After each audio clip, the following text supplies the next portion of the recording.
आज सकाल सकाल गाधे पाधे आसी देखला खाली चूड़ा थुआई मुझे जाऊँ चूड़ार किसी गोटे नुआ आइटम तैयारी करी आज समस्ते खाइबे मिसिकी आम मो परिवार आसू मुझे आसी कौन कल ना चूड़ा को भाजीदेली भलसे भाजी सारापर से पियाज संडा आलू कंचा लंका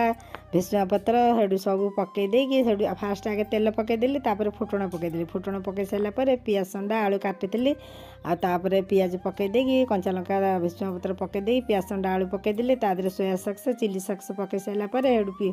छाड़देली क्या चूड़ा को पकईदेली चूड़ा को पकई सारापर एतिकी टेस्ट लगिला ना आपण मैंने गरम गरम कर खाइबे आम घर तो समस्ते खाइले भल लगुच मुझे खाइली मत भी बहुत भल लगुच आपण मैंने थरे कर खाते ना देखिए बहुत टेस्ट लगे आगुरी तो आमर समस्ते चूड़ा भी खाते एबे भी चूड़ा भी खाऊँ आबे भी पिला प्राय अच्छा फास्टफुड जिनस ही पसंद चूड़ा को कहीं पसंद भी करना एमती थरे कर खाते ना देखिए बहुत टेस्ट लगे आ वीडियो टी देखुते लाइक सब्सक्राइब निश्चिंत करेंगे रोज।